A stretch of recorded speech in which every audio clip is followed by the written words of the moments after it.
ಹಾಂ, ನಿಮ್ಮನ್ನ ಅಡ್ಡ ಹಾಕಿದ್ದು ಯಾರು ಪ್ರಥಮ್? ಅದೇ ವಿಚಾರ ಹಾಂ ಹಾಂ ಅಲ್ಲಿ ಬಂದೆ, ದೇವಸ್ಥಾನಕ್ಕೆ ಬಂದೆ. ಹಾಂ ದೇವ್ರ ಫಸ್ಟ್, ಆಮೇಲೆ ದೇವ್ರ ಪೂಜೆ ಆಗುತ್ತೆ. ನಾನೇನು ತಿನ್ನಿಲ್ಲ, ಬೆಳಗ್ಗೆಯಿಂದ ನೀರು ಕುಡಿದಿರಲಿಲ್ಲ. ಹಾಂ ಇದು ಸತ್ಯ. ಹಾಂ ದೇವ್ರ ಪೂಜೆ ಊಟಕ್ಕೆ ಅಂತ ಕೊಟ್ಟಿದೆ. ಮಾತ್ರ ಬಂದ್ಬಿಡ್ತೀನಿ, ನಾನು ತಿನ್ನಲ್ಲ. ನಾನು ಹೋಗ್ಕೊಂಡ್ರೆ ಇಲ್ಲ. ಬಟ್ ಇತ್ತೀಚೆಗೆ ಸ್ವಲ್ಪ ಫಿಟ್ ಹಾಂ ಸೊ ಇದು ಕಡೆ ಆಗಿರುತ್ತೆ ನಂದು ನಾನ್ ವೆಜ್ ಆದ್ರೆ. ಹಾಂ ಊಟಕ್ಕೆ ಏನ್ ಕೂತ್ಕೊಂಡೆ, ಅಲ್ಲಿ ಊಟ ಎಷ್ಟು ಕಾರ್ ಬಂದೆ. ಹಾಂ ಒಂದು 20-22 ಜನ ಹುಡುಗರು ಎಲ್ಲ ಕಾರ್ನ ರೌಂಡ್ ಅಪ್ ಮಾಡ್ಕೊಂಡ್ರು. ಹಾಂ ಸರ್ ಕರೀತವ್ರೆ ಮೇಡಮ್. ಹಾಂ ಸರ್ ಕರೀತವ್ರೆ ಮೇಡಮ್. ಹಾಂ ಯಾರು ಹೇಳಿ? ಯಾರು? ಸರ್ ಅಲ್ಲ, ಅವ್ರು ಹೇಳಿದ್ದು, ನಾನು ಕೇಳಿದ್ದು. ಯಾರು ಹೇಳಿ? ಹಾಂ ಸರ್ ಕರೀ ಬನ್ನಿ ಸರ್. ಹಾಂ ಹೇಳ್ತಾ ಅಲ್ವಾ, ಬರಕ್ಕಾಗಲ್ವಾ? ಹಾಂ ಬ್ರದರ್ ನಂಗೆ ಯಾರು ಅಂತಲೇ ಗೊತ್ತಿಲ್ಲ. ಯಾರು ಹೇಳಿ? ಹಾಂ ಅಲ್ಲಿ ಹಿಂದ್ಗಡೆ ಕೂತವನೊಬ್ಬ ನನ್ನ ಕಿವಿಲಿ, ಸಾರ್ ಅವ್ರು ದೊಡ್ಡ ಹ್ಯಾಂಡ್ ಹೋದ್ರು. ಹಾಂ ಹೌದಾ, ದೊಡ್ಡ ಹ್ಯಾಂಡ್ ನಿನ್ ಕೈ 15 ಅಡಿ ಆಯ್ತಾ ಅಂದೆ ನಾನು ತಮಾಷೆಗೆ. ಹಾಂ ಸುಮ್ಮನೆ ಬನ್ನಿ ಸರ್, ನಿಮ್ ಸಿನಿಮಾಗೆ ಹಾಂ ಸಿನಿಮಾಗೆ ಯಾವ ಥರ ಇರುತ್ತೆ ಅಂದೆ. ಸರ್ ನಿಮ್ಮ ಸಿನಿಮಾಗೆಲ್ಲ ಬೇಕಾಯ್ತಾರೆ, ಹಾಂ ಕೈ ಮುಗಿತೀನಿ ಬನ್ನಿ ಸರ್ ಪ್ಲೀಸ್ ಸರ್. ಇವನು ಇರ್ಲಿಲ್ಲ ನಿಮ್ಮ ಹತ್ರ ಜೊತೆ ಬುಲೆಟು? ಬುಲೆಟ್ ನೋಡಿ, ಬೆಳಗ್ಗೆ 3.5 hour ಅಲ್ಲೇ ಇದ್ದ ಬುಲೆಟ್. ನಿನ್ನ ಜೊತೆಲಿ ಇದ್ದ? ಅವ್ರು ನನ್ನ ಜೊತೆ ಅಲ್ಲ, ರೌಡಿಗಳ ಜೊತೆಗೆ. ರೌಡಿಗಳ ಜೊತೆ? ಯಾರು ಹೇಳ್ತೀನಿ ರೀ. ಅಲ್ಲಿ ಹೋದೆ, ಆಯ್ತು ಬರ್ಲೇಬೇಕು ಸರ್, ಬರ್ಲೇಬೇಕು. ಇಲ್ಲ ಬ್ರದರ್ ದಯವಿಟ್ಟು ಬೇಡ, ನಿಮ್ ಕೈ ಮುಗಿತೀನಿ ಬೇಡ. ನನಗೂ ಅವ್ರಿಗೂ ಏನ್ರಿ ಸಂಬಂಧ? ನಾನು ಫನ್ ಲವಿಂಗ್ ಗೈ. ಈ ಗಲಾಟೆಗಳಿಂದ ದೂರ. ನನ್ ಯಾಕ್ರ ಹಿಡಿದು ಅಳ್ಳಾಡ್ಸ್ತೀರಾ ಅಂದ್ರೆ, ಸುಮ್ಮನೆ ವಿಶ್ ಮಾಡಿ ಹೊಟ್ಟೋಗ್ಬಿಡಿ, ಯಾವಾಗಾರು ಬೇಕಾಯ್ತೆ ಅಂದ್ರೆ. ಏನಕ್ಕೆ ಬೇಕಾಯ್ತೆ? ನನ್ನ ಲೈಫಲ್ಲಿ ಅವಕಾಶವೇ ಇಲ್ವಲ್ಲಪ್ಪ. ನನ್ನ ಲೈಫಲ್ಲಿ ಅವ್ರಿಗೆ ಅಗತ್ಯವೇ ಇಲ್ವಲ್ಲ ಅಂದೆ. ಕಾರ್ ಡೋರ್ ಓಪನ್ ಮಾಡಿದೆ, ಮುಂದ್ಗಡೆ ಇನ್ನಿಬ್ರು ಬಂದು ನಿಂತ್ಕೊಂಡು, ಸರ್ 1 ನಿಮಿಷ ಬಂದು ಹೋಗಿ ಕರೀತಾ ಕೇಳಿಸ್ತಾ ಇಲ್ವಾ? ಇಲ್ಲೋ ಮಾತು ವರ್ಷ ಬುಲೆಟ್ ಎಲ್ಲಿದೆ ಅವಾಗ? ಬುಲೆಟ್ ಆ ರೌಡಿಗಳ ಜೊತೆ ಕೂತಿದ್ದ. ಅಂದ್ರೆ 50 ಅಡಿ ದೂರದಲ್ಲಿ ರೌಡಿಗಳ ಜೊತೆಗೆ. ಅದು ಯಾರು ನಮ್ ಗಲಾಟೆ ಮಾಡಲ್ಲ ಅವ್ರ ಜೊತೆಗೆ. ಅವನೇನ್ ಬಿಡ್ಸಕ್, ಅವನೇನ್ ಇದನ್ನೆಲ್ಲ ಸ್ಟಾಪ್ ಮಾಡು ಅಂತ ಹೇಳಿಲ್ಲ? ವೆಪನ್ಸ್ ಎಲ್ಲ ಹೊರಗಡೆ ಬಂದ್ಬಿಟ್ಟಿತ್ತು ಅಂತೀನಿ. ಏನೇನ್ ವೆಪನ್ ಹೇಳ್ತೀನಿ ರೀ. ಹೋದೆ, ಕೂತ್ಕೊಂಡೆ. ಅಣ್ಣ ನಂಗೆ ರಕ್ಷಕ್ ಮೇಲೆ ಬೇಜಾರಿಲ್ಲ, ಬಟ್ ರಕ್ಷಕ್ ಏನ್ ತಪ್ಪು ಮಾಡ್ತಾ ಇದೆ ಅಂದ್ರೆ, ಸ್ನೇಹ ಸಹವಾಸ ಮುಖ್ಯ ಆಗುತ್ತೆ. ಅಣ್ಣ ನಿಮ್ಗೊಂದು ವಿಷಯ ಗೊತ್ತಾ, ಲಾಸ್ಟ್ ಇಯರ್ ಕಲರ್ಸ್ ಅವರು ಹಂಗೆ ನೋಟಿಸ್ ಇಶ್ಯೂ ಮಾಡಿದ್ರು. ಅದನ್ನ ತಪ್ಪಿಸಿದ್ ನಾನು ಅಣ್ಣವ್ರೆ. ಈ ವಿಷಯ ಗೊತ್ತಾ ನಿಮ್ಗಿದು? ಅಲ್ಲೋದ್ರು ಎಲ್ಲ ಬರ್ಬೇಕು ಅಂದಾಗ ನಡ್ಕೊಂಡು ಹೋದೆ. ಅಣ್ಣ ದಯವಿಟ್ಟು ಈ ವಿಷಯ ಹೊರಗಡೆ ಹೇಳ್ಬೇಡಿ. 2 ದಿನ ಕೇಸ್ ಆಗ್ತಾ ಇದೆ. ಅಲ್ಲ ಕರೆಕ್ಟ್ ಆಯ್ತು, ಹೇಳಿ. ಅಲ್ಲಿಂದ ಹೊರಗಡೆ ಹೋದೆ, ಕರ್ಕೊಂಡು ಹೋಗು. ಅದು ದೇವಸ್ಥಾನದಿಂದ 50 ಅಡಿ ದೂರದಲ್ಲಿ ಎಲ್ಲ ಮಟನ್ ಇದು ಸಾರಿ ಎಣ್ಣೆ ಗಿಣ್ಣೆಲ್ಲ ಹಾಕೊಂಡು ಕುತ್ಕೊಂಡ್ಬಿಟ್ಟವ್ರೆ. ಅವ್ರೆಲ್ಲ ದೇವಸ್ಥಾನಕ್ಕೆ ಬಂದಿರೋರಾ? ದೇವಸ್ಥಾನ ಅಂದ್ರೆ ಇದಕ್ಕಲ್ಲ, ಈ ಪೂಜೆಗೆ ಅಂತ ಕರ್ಸಿ ಎಲ್ಲಾರು ಒಂದೇ ಕಡೆ ಸೇರಿಸಿ ಹಬ್ಬಕ್ಕೆ ನಾನ್ ವೆಜ್ ಊಟ ಇತ್ತಲ್ಲ ಅಂತ ಕರ್ಸಿದ್ರು. ಅಣ್ಣ ಊರ್ ಮಧ್ಯೆ ಕಾಡಣ ಅದು. ನಾನು ಡ್ರೈವರ್ ಇಬ್ಬರೇ ಹೋಗಿದ್ದು. ಕೂತ್ಕೋ.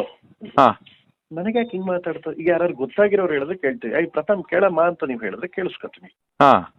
ಒಂದು ಈಗ ನಿಮ್ಗೂ ನನಗೂ ಮಾತಾಡೋದು 8 ತಿಂಗಳಾಗಿತ್ತಾ? ಹೇಳಿ, ನಾನು ನೀವು ಮಾತಾಡೋದು 8 ತಿಂಗಳು. ಯಾಕೆಂದ್ರೆ ಸಿಕ್ಕಾಗ ಒಬ್ರನ್ನೊಬ್ರು ಗೌರವಿಸ್ಕೊಳ್ಳೋ ಪ್ರೀತಿ ಇದೆ. ನನ್ನ ಜೊತೆಲೇನಿಲ್ಲ. ನಿಮ್ ಹೋರಾಟ ಬೇರೆ. ನೋಡಲ್ಲ ಅಂತಲ್ಲ, ನಾನು ಪ್ರತಿದಿನ ಲೈವ್ ನೋಡ್ತೀನಿ ನಾನು ಫ್ರೀ ಆದ ತಕ್ಷಣ. ಹಾಗಂತ ನಿಮ್ ಜೊತೆ ನಾನಿಲ್ಲ. ನಿಮ್ಗೂ ನಂಗೂ ಸಂಬಂಧ ಇಲ್ಲ. ಯಾಕೆ ನಿಮ್ದು ಹೋರಾಟದ ಹಾದಿ, ನನ್ನ ಹಾದಿನೇ ಬೇರೆ. ನನ್ ಸಿನಿಮಾ ಯಾಕೆ ನಾನು 6 ಕೋಟಿ ಸಿಗಾಕೊಂಡ್ಬಿಟ್ಟಿದ್ದೀನ. ಸೊ ಹಿಂಗಿತ್ತು ಎಲ್ಲ ಕರೆದು. ಸರಿ ಆಯ್ತು. ಅಲ್ಲಿ ಇದ್ದವ್ರು ಯಾರು? 20 ಜನ ಇದ್ದವ್ರು ಯಾರು ಅಲ್ಲಿ? ಕೂತ್ಕೊಂಡೆ. ಹಲೋ ಅದಂತೆ ಬಾಸ್ ಬಗ್ಗೆ ಯಾರು ಜಾಸ್ತಿ ಮಾತಾಡ್ತಾ ಇದ್ದೆ ಬಾಸ್ ಬಗ್ಗೆ? ಯಾರ ಬಗ್ಗೆ ಹೇಳಿ? ಗೊತ್ತಿಲ್ವಾ? ಹೋದ ವರ್ಷ ಏನೋ ಮಾತಾಡ್ದೆ ನೀನು ಬಾಸ್ ಬಗ್ಗೆ. ಅದೇ ನಂಗೆ ಲಾಠಿ ಕೊಡಿ ಅಂತ ಹೇಳಿದ್ನಲ್ಲ.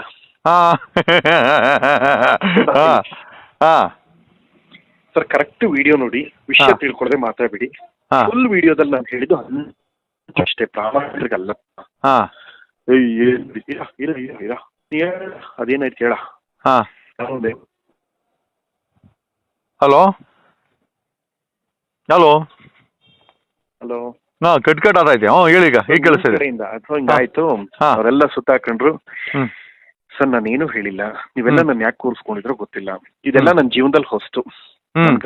ಅಲ್ಲಿ ಹೋಗ್ತಾ ಇದೀನಿ, ರಕ್ಷಕ್ ಅವ್ರ ಜೊತೆ 3 ಅವರಿನ್ ಕೂತವ್ನೆ. ಹಾ ಇವ್ನ ರಕ್ಷಕ್ಕೆ ಏನ್ ಹೇಳಿಲ್ವಾ ನಿನ್ ಪರವಾಗಿ ಏನ್ ಹೇಳಿಲ್ಲ? ಏನು ಮಾತಾಡ್ಲ. ಎಂಜಾಯ್ ಮಾಡ್ಕೊಂಡಿದ್ದ ನಿಂಗೆ ಆಟ ಕೊಡ್ತಾ ಇದ್ರೆ? 2.5-3 ಅಡಿ ದೂರದಲ್ಲಿ ಕೂತಿದೆ. ಎಷ್ಟಡಿ? ಹಾ ಎಷ್ಟಡಿ ಹೇಳಿ? 3 ಅಡಿ. 3 ಅಡಿ ಅಂದ್ರೆ ಎಷ್ಟು? ಏನ ಎದುರುಗಡೆ ಅಂತ ಅನ್ಕೊಳ್ಳಿ. ಅರ್ಥ ಆಯ್ತಾ? ಹಾ ಹಂಗೆ ಮಾತಾಡ್ತಾ ಇದ್ದಾಗ ವೆಪನ್ ಎಲ್ಲ ತೆಗೆದ್ರು. ಯಾವ್ದು ಗೊತ್ತಾ ಅಣ್ಣ ಚಾಕದು? ಮಾಮೂಲಿ ಚಾಕಲ್ಲ. ನೀವು ದರ್ಬಾರ್ ಸಿನಿಮಾ ನೋಡಿದೀರಾ? ಡ್ರ್ಯಾಗರ್ ಅಂತಾರೆ. ಡ್ರ್ಯಾಗರ್. ರಜನಿಕಾಂತ್ ಸಿನಿಮಾದಲ್ಲಿ ಸುನಿಲ್ ಶೆಟ್ಟಿ ಹತ್ರ ಒಂದು ಡ್ರ್ಯಾಗರ್ ಇರುತ್ತೆ ಗೊತ್ತಾ? ಡ್ರ್ಯಾಗನ್. ಅದು ಒಂದ್ಸಲ ಹೊಟ್ಟೆ ಒಳಗಡೆ ಬಂದೇ ಬಿಡುತ್ತದು. ಒಳಗ್ ಹಾಕ್ಬಿಟ್ರ ಲೈಫ್ ಫುಲ್ ಎದ್ದೇಳಲ್ಲ ನೀನು ಅಂದ್ರು. ಸರ್ ನೀವು ತಪ್ಪಾಗಿ ಮಾತಾಡ್ತಾ ಇದ್ದೀರಿ, ಎಲ್ಲ ಮಾಡ್ಕೊಂಡಿಲ್ಲ ನಾನು. ಇವೆಲ್ಲ ಆಗಿದೆ. ಈಗ ಕಲಾವಿದರ ಲೈಫ್ ಮಾಡ್ತಾ ಇದ್ದೀನಿ. ನಾನು ಸಿನಿಮಾ ಇನ್ವೆಸ್ಟ್ಮೆಂಟ್ ಸಾಲ ಹಾಕ್ಸ್ಬಿಟ್ಟಿದ್ದೀನಿ, ಹಿಂಗೆಲ್ಲ ಮಾಡ್ಬಿಡಿ ಎಲ್ಲ ಹೊಸ್ತು ನಂಗೆ ಅಂದಾಗ ನಿಂಗೇನ್ ಕಷ್ಟ ಹೇಳೋದು ನಾನು ಸಾಲ್ವ್ ಮಾಡ್ತೀನಿ. ಬಾಸ್ ಬಗ್ಗೆ ಮಾತಾಡಬೇಡ, ಬಾಸ್ ದೇವ್ರು ಅಷ್ಟೇ. ಈಗ ಒಂದ್ ಕೆಲ್ಸ ಮಾಡಿದ್ರೆ ಒಳಗ್ ಹಾಕ್ಬಿಟ್ರೆ ತಲೆನೇ ಬೇರೆ ರುಂಡನೇ ಬೇರೆ ಮುಂದೆ ಏನ್ ಮಾಡ್ಕತ್ಯಾ? ಏನ್ ಕಿತ್ಕೊಳಕ್ ಆಯ್ತೆ? ಹಾಕ್ಲಾ ನೋಡ್ತ್ಯಾ? ಹಿಂಗಂತು. ಡ್ರ್ಯಾಗರಾ? ಹೌದು. ಏನ್ ಒಂದಿತ್ತ ಎಲ್ಲ ಹೋಯ್ತಾ? 1-2 ಗೊತ್ತಿಲ್ಲ, ಬಟ್ ಅದು ಕಣ್ ಮುಂದೆ ತೆಗೆದು ಓಪನ್ ಮಾಡಿ ಹಾಕ್ಬಿಡ್ಲಾ ಅನ್ನೋ ತರ ಬಂದ್ಬಿಟ್ಟಿತ್ತು ಅದು. ಅಣ್ಣ ನಾನಾಗೇನಾದ್ರು ನಿಮ್ಗೆ ಒಂದು ವಿಷಯ ಗೊತ್ತಾ? ಬುದ್ಧಿವಂತಿಕೆ ಅನ್ನೋದು ಒಂದು ಅಸ್ತ್ರ. ಯಾಕೆ ಅಂದ್ರೆ ಬುಲೆಟ್ ಅಲ್ಲೇ ಇದ್ನಾ? ಅವ್ನ 2.5-3 ಅಡಿ ದೂರದಲ್ಲಿ ಕೂತಿದ್ದ. ಏನು ಮಾತಾಡಿಲ್ಲ? ಅದಾದ್ಮೇಲೆ ಫೋನ್ ಮಾಡಿ ಅಣ್ಣ ನನ್ನ ವಿಷಯ ಹೇಳಿ ಮಾತಾಡ್ಬೇಡಿ. ನಾನು ಹೇಳಲ್ಲಪ್ಪ, SP ಫೋನ್ ಮಾಡಿದ್ರು, ಅವ್ರು ಕೇಳಿದಾಗ ಇದ್ ಕೊಡ್ತೀನಿ. ನಾನಿಲ್ಲಾನು CDR ತೆಗಿಸ್ತಾರೆ, ಗೊತ್ತಾಗುತ್ತದು. ನಾನ್ ನಿಮ್ಮೇಲೇನ್ ಹೇಳಿಲ್ಲ. ಇನ್ 2 ದಿನ ಬಿಟ್ಟು ನಾನು ಮಾತಾಡ್ತೀನಿ. ನಾನು ಹುಷಾರ್ ತಪ್ಪುಟ್ಟೆ ನಿನ್ನೆಯಿಂದ. ಯಾಕೇನಾಯ್ತು? ಈಗ ತುಂಬಾ ಅಂದ್ರೆ ತುಂಬಾ ಅದು ಇದೆಲ್ಲ ನಮ್ ಜಗದಲ್ಲಿ ಗಲಾಟೆ ಎಲ್ಲಿ ಬಂದಿದೆ ಬ್ರದರ್ ನಮ್ಮ ಹತ್ರ. ಈಗ ನಮ್ಮ ಮನೆಯವ್ರು ಗೊತ್ತಾರೆ. ಇನ್ಸ್ಪೆಕ್ಟರ್ ಮತ್ತೆ ರೂರಲ್ ಇನ್ಸ್ಪೆಕ್ಟರ್ ಫೋನ್ ಮಾಡಿ ನಿಜನಾ? ಯಾಕಂದ್ರೆ ಅವರೇ ನನ್ಗೆ ಹೇಳಿದ್ರು. ಎಲ್ಲಾರು ಮಾಡಿದ್ರು. SP ಮಾಡಿದ್ರು.